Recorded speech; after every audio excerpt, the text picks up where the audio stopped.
காஞ்சிபுரம் பச்சையப்பன் ஆடவர் கல்லூரியில் மாணவர்களிடையே யுஜிசி விவகாரத்தை குறித்து எடுத்துரைத்த கியூஆர் ஸ்கேன் மூலம் எதிர்ப்பு தெரிவித்து மின்னஞ்சல் அனுப்பும் விழிப்புணர்வு பிரச்சாரம் மேற்கொண்டார்.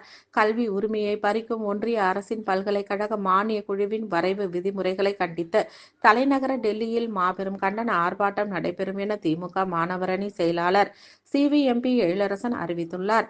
இந்திய அரசியலமைப்பு சட்டம் வழங்கும் கல்வி உரிமையையும் மாநில உரிமையையும் பறிப்பதற்கு ஒன்றியத்தில் ஆட்சி செய்யும் RSS, பாஜக, பாசிச அரசு தொடர் முயற்சிகளை செய்து வருகிறது. தேசிய கல்விக் கொள்கை என்ற பெயரில் எளிய மக்களின் கல்வியை கபலீகரம் செய்வதற்கும் சமூக நீதியை பறிப்பதற்கும் செய்த முயற்சிகளை தமிழ்நாடு தொடர்ந்து எதிர்த்து கொண்டிருக்கிறது. எனவே அப்படி எப்படியேனும் அதனை தமிழ்நாட்டில் கொண்டு வந்து தமிழ்நாட்டின் கல்வி வளர்ச்சியை தடுக்க தனது அனைத்து அதிகாரங்களையும் வழிகளையும் பயன்படுத்துகிறது. ஒன்றிய பாஜக அரசு கடந்த 6ஆம் தேதி பல்கலைக்கழக மானிய குழு வெளியிட்டுள்ள வரைவு விதிமுறைகள் ஒன்றிய பாஜக அரசின் கெடுநோக்கத்தை தெளிவாக எடுத்து காட்டுகின்றன. பல்கலைக்கழகங்கள் தனித்தன்மையை, தன்னாட்சியை ஒழித்து அனைத்தையும் பல்கலைக்கழக மானிய குழுவின் பெயரால், ஆளுநரின் பெயரால் ஒன்றிய அரசை அபகரிக்கும் திட்டமே பல்கலைக்கழக துணைவேந்தர்களை நியமிக்கும் வரைவு நடைமுறை வகுத்தது.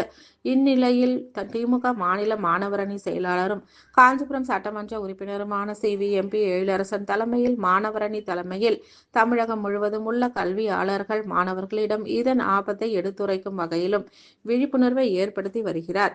இந்நிலையில் காஞ்சிபுரம் பச்சையப்பன் ஆடவர் கல்லூரி வளாகத்தில் திமுக மாணவரணி செயலாளரும் காஞ்சிபுரம் சட்டமன்ற உறுப்பினருமான சிவிஎம்பி எழிலரசன் அவர்கள் கல்லூரி மாணவர்கள் இடையே யுஜிசி மாநில அரசு ஏற்படும் விளைவுகள் குறித்து எடுத்துரைத்து யுஜிசிக்கு எதிராக கியூஆர் ஸ்கேன் மூலம் மின்னல் அஞ்சல் புகார் அளித்து விழிப்புணர்வு பிரச்சாரத்தை மேற்கொள்ளப்பட்டு வருகிறார். காஞ்சிபுரத்தில் தொடங்கி அனைத்து கல்லூரியிலும் பிரச்சாரம் மேற்கொண்டு பின் தமிழகம் முழுவதும் உள்ள கல்லூரி மாணவ மாணவிகளை கொண்டு சென்று யுஜிசிக்கு எதிராக மாணவர்களை ஒன்றிணைத்து லட்சக்கணக்கான புகார்களை மின்னஞ்சல் மூலம் எதிர்ப்பு தெரிவித்து இருப்பதாக எம்எல்ஏ எழிலரசன் தெரிவித்தார். துணைவேந்தரை பத்தி வரும். துணைவேந்தர் அவரோட வேலை என்னன்னா, யாரா இருந்தா இந்த நிர்வாகத்தை சரியா நடத்துவாங்க. நான் ஒரு எக்ஸாம்பிள் கேட்கிறேன். நம்ம போலீஸ் ஸ்டேஷன்ல இன்ஸ்பெக்டர் இருக்காரு. அந்த இன்ஸ்பெக்டர் நல்லா தெரியும், கண்ட்ரோல் பண்ண பசங்களெல்லாம் பயங்கர ஸ்ட்ராங்கனால நம்ம இன்ஸ்பெக்டருக்கு காலேஜ் பிரின்சிபல் ஆகிலாம் சொன்னா எதாவது இருக்கீங்களா சொல்லுங்க. முறையா உள்ளவரா இருந்து வந்தால் காலேஜில் அசோசியேட் ப்ரொஃபஸரு, ப்ரொஃபஸரு, ஹெச்ஓடி, அதுக்கு பிறகு ஒரு பிரின்சிபால்னு ஒருத்தர் உட்கார்ந்தாருன்னா நம்ம பெரிய காஞ்சிபுரம் ஸ்டேஷன் இன்ஸ்பெக்டர் கொண்டு வந்து இங்கே இன்சார்ஜ் போட்டாலும் அவரை விட்டுருங்க. நம்மளுடைய ஆர்பிஓன்னு இருக்கக்கூடிய ரெவன்யூ டிவிஷனல் ஆஃபீஸர்னு இருக்காங்க, தாசில்தாருக்கு மேலான பதவி, கலெக்டருக்கு முன்னாடி அவரை கொண்டு வந்து இதை நிர்வாகி பண்ணி கொடுங்கன்னு சொன்னால் அனுபவம் வேணும். பேப்பர் ப்ரெசன்டேஷன் அதெல்லாம் பண்ணவராக இருந்தால் இங்கே வரலாம். அந்த மாதிரி சட்ட விதி இருக்கு. முதல்ல பல்கலைக்கழகத்தை யார் ஏற்படுத்துகிறாங்க அப்படின்னு தெரிஞ்சுது. இப்போ இதற்கு நம்ம யார் ஏற்படுத்துகிறாங்க?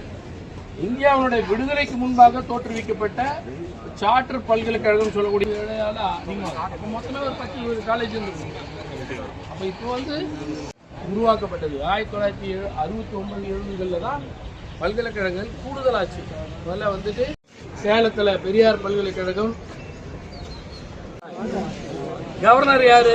இன்னைக்கு ஒருத்தர் இருப்பார், நாளைக்கு ஒருத்தர் இருப்பார். அவர் எந்த மாநிலத்தில் சேர்ந்தவராக இருப்பார், என்ன முடிவு எடுக்கிறாங்க. அப்போ அவங்க நினைக்கிற கல்வி முறையை கொண்டு வரணும்னு நினைக்கிறாங்க. தப்பு.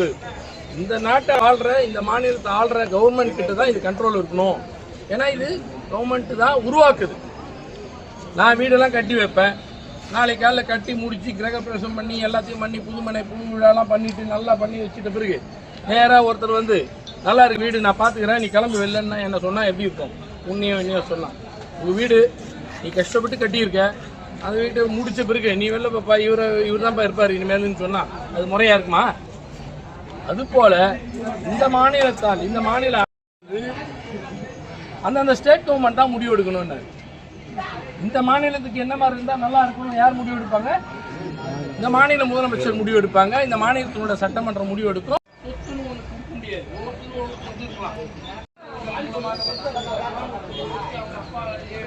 கொண்டு வந்துதான் இருக்கலாம், எதுவும் இருக்கலாம். ஆனால் ஒரு சொத்து ஒவ்வொருத்தருக்கும்